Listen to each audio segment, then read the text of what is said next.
नाङ्गै त झन् पोललाई घामले। दोस्रो सेसन मकै भाँच्ने।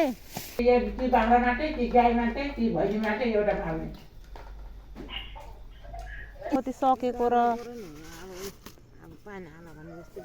दिनभरि पनि फुबाजु राति यहाँ आएर प्याक गर्नुभएको थियो क्या। हेलो गुड मर्निङ साथीहरू, तपाईँलाई फेरि पनि मेरो युट्युब च्यानलमा स्वागत छ। आज यो बिहानीको समयमा म यो भिडियो स्टार्ट गर्दैछु। अनि म चाहिँ आज बारा जिल्लाबाट यो भिडियोको सुरुवात गर्दैछु। हजुर आउँदैछु फुपू। फुपू चाहिँ बारीमा आइसक्नु भएको छ, म पनि जाँदैछु। अब मकै भाँच्ने काम हुँदैछ साथी। बारीमा हामी आइसकेका छौँ, घामको झुल्कोमा होइन फुपू। हामी अब यी फुपू भदैनी मिलेर चाहिँ हामी फुपाजु पनि आउँदै हुनुहुन्छ। हामी जाँदैछौँ कहाँ? बारीमा मकै भाँच्नलाई जाँदैछौँ। बारा जिल्लामा चाहिँ मकै भाँच्नेको धमाधम रहेछ। रिपोर्टिङ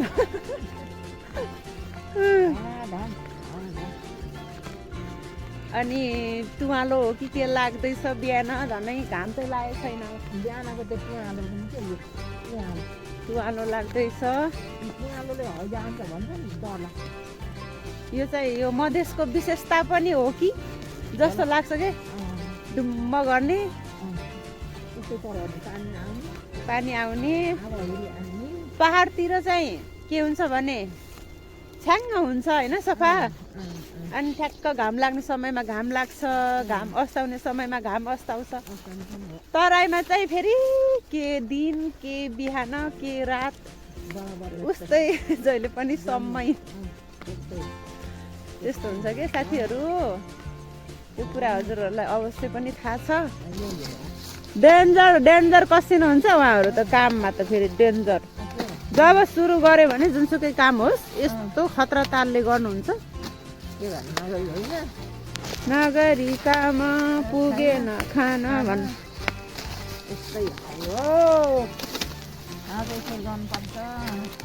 नाक छोप्नु के फुपू? मास्कले मुख मात्र छोप्यो। नाक यस्तै भएर नाक नि अलि लामो भए पो मास्कलाई पनि धान्ने। बाजेको जस्तो डल्लो न डल्लो। कति राम्रो हुने। धन्न हाइट चाहिँ आमातिर गएछ क्या। आमा अझै पनि रानी जस्तो छ। कति राम्री है, कपाल लामो बजेको। कस्तो झल गोरी उस्तै गोरी लामो अनुहारको। के कपाल नझरेको र बुढी हुँदैन? हाम्रो झरिसक्यो। म चाहिँ त्यो अकाना परेको देख्छ जस्तो भयो त। हजुर त्यस्तो हुनुभयो। नाक त्यस्तै के भयो? कति बलियो हो कि यो। मेवा काट्दै हुनुहुन्छ, मेवा खाने अब।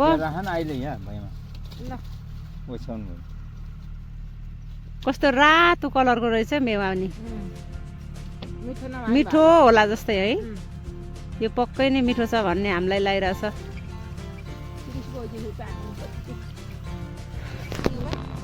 ए घाममा अनि मेवा वाओ।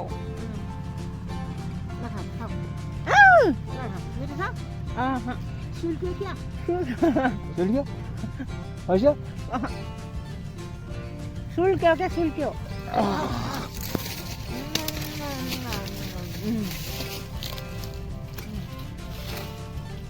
खान पायो भने मेरो घरमा आउठाउन नानी एउटा छ। मान्छेले खाइरहन्, आफू खान पाएको छ।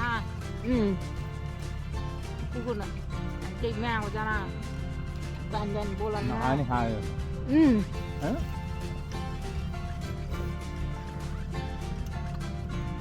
एउटा घर बसाएको छ। अझै यस्तो पानी यो चाहिँ अर्को बोट थियो। कस्तो मिठो हो क्या यो? अझै मिठो भयो।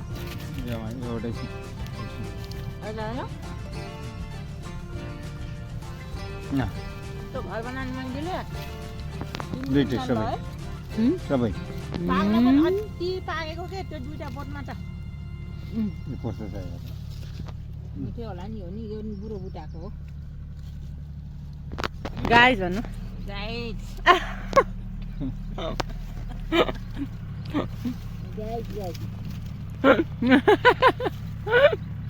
दुखे पनि नदुखे भएको छ आफ्नो माइती भने नि चेली भने नि आछन् आनन्द भएको छ आज राति कस्तो निद लाग्यो मलाई त्यस्तो पो माइती त्यस्तो पो चेली सबै धनी मनी भाषण बोलाउन नि कति हो जाडो भयो क्या राति जाडो भयो त एकचोटि चलेको नि थाहा पाएन मैले एकैचोटि 5 बजे बिउजेको म त म 1 बजे बिउजेको ए फुपू 4:30 बजे बिउजेको उठ्दाखेरि फुपू पहिला उठेँ अनि त्यो खुट्टालाई फेरि मसार मुसुर गरेँ भएन फेरि तल झरेर खाटदेखि तल खसेर अनि ओरिदोरी हिँडेँ अनि पिसा यो आलु फेरि लेकको आलु हो यति मिठो हुन्न यति मिठो हुन्न के अरे धेरै पछि खान पाएको है फुपू अध्ययनले लुगा धुन लाहन धोइसक्नै सक्ने लाहन अब यहाँ श्रीमानले यहाँ तरकारी बनाउनु लाउनु भएको छ ए ल नि त यहाँ मासु त ठिक ठिकै छ होला नि ठिक ठिकै भुट्छ है राम्रो बनाउनुहोस् खान पर्छ ओ भालेले पनि ठिक छ गाई चाहिँ भने यहाँ उहाँ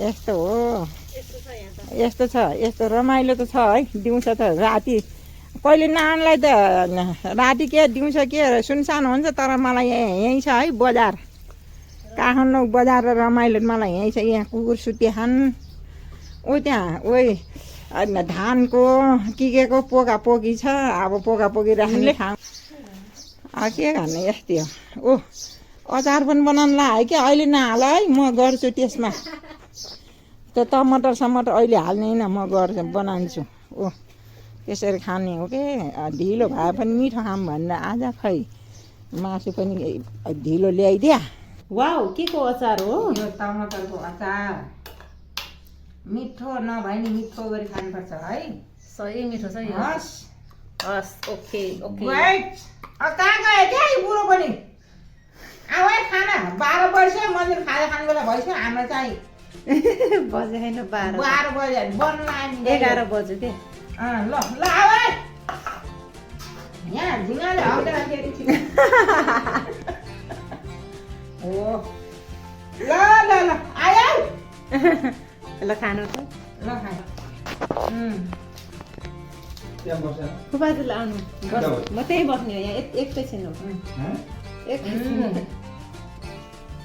मिठो छ मिठो छ मिठो एकदम गाइस है के टमाटर चटिँदा मुखमै लाग्नेछ गाइस नानीलाई मेरो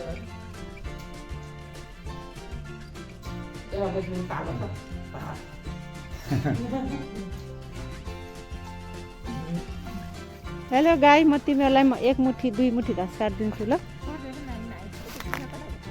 त्यही छ बाहिर खेलेछ खै त घाँस कहाँ हो भित्रै आउनु पर्ने कताबाट जानुभएको हजुर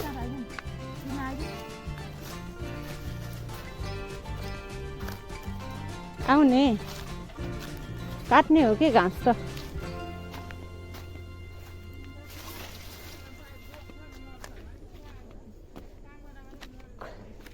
खल्तीमा 1 मोड छ ए जिन्दगी बोर छ खल्तीमा 1 मोड छ त्यही पनि खस्छ कि भन्ने ठुलो डर छ ऊ त्यो कुनाहरू काट नि त यसै काट ओके लसुन नि रहेछ यहाँ ओहालिदिउँ र खन्नु पऱ्यो नि त होइन आगो बोलिसक्यो यहाँ छिटो आउनु न दौडिनु न फुपाचुले आलु छोडाउँदै हुनुहुन्छ ओइ नभन्नु न यहाँ भिडियो गरेको ए आलु आलु लेकको आलु